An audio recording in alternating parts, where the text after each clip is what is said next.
All right, in this explainer, we're putting on our detective hats. We're going to investigate one of the most powerful, proactive tools out there for stopping problems before they ever even have a chance to start. It's called Failure Mode and Effects Analysis, or FMEA for short. You know that feeling, right? You get a brand new gadget, you're all excited, you open it up, and it's a brick. Dead on arrival. Or maybe a critical service you depend on just stops working. It's so frustrating, and it feels like it came out of nowhere. But what if I told you most of those failures weren't random at all? What if they could have been predicted and even prevented long before they ever got to you? Well, that's exactly the idea we're going to dive into.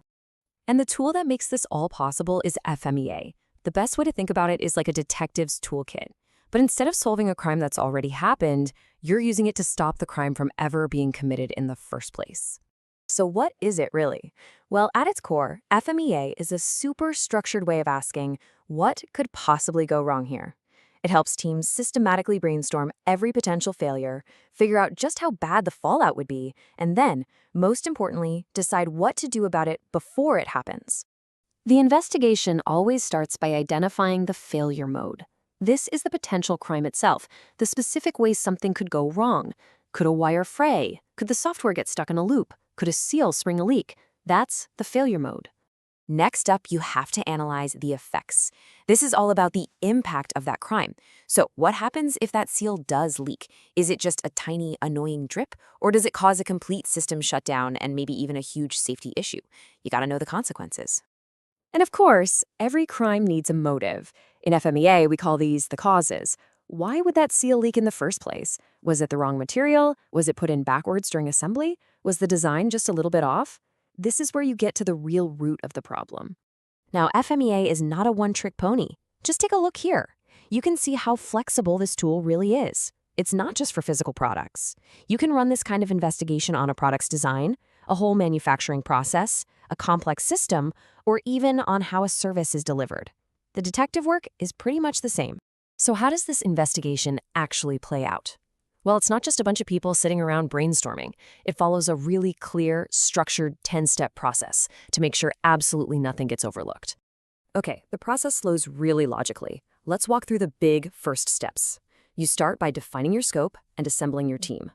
And let me tell you, this team part is so important. You absolutely need a cross-functional team because a design engineer is going to see risks that a manufacturing expert might miss, and they'll both miss things that a customer service rep hears about every single day.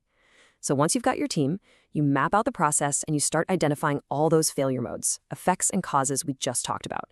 This gives you a big list of potential risks. But now you've got a long list, so where do you even start? Well, this is where the detective work gets its numbers. This, for me, is where FMA becomes a real game changer. You've got this huge list of potential failures. How on earth do you decide what to fix first? You can't do it all at once, so you have to prioritize. And you do that by calculating one single, really powerful number. The whole calculation is driven by 3 key factors, and you rate each one on a simple scale from 1 to 10. First is severity. Basically, if this failure happens, how bad is it? A 1 is no big deal, a 10 is catastrophic. Next is occurrence. How likely is this thing to actually happen? And finally, there's detection. What are the chances we'd actually catch this problem before the product leaves the factory? And here's the tricky part. A high number for detection is a bad thing. It means your current checks aren't very good. The math behind it couldn't be simpler. You just take the scores for those 3 factors, your severity, your occurrence, and your detection, and you multiply them all together. And what you get is your risk priority number, or RPN. This number, which can range from 1 all the way up to 1,000, instantly creates your most wanted list. The failures with the highest RPN, those are your top priorities. That's where you need to take action right now.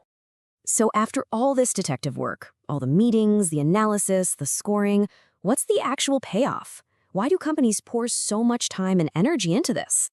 You know, this quote from Safety Culture just nails it. It's all about a massive shift in mindset. Instead of waiting around for things to break and then scrambling to fix them, you're actively hunting for those weak spots and making them stronger before they can ever cause a headache.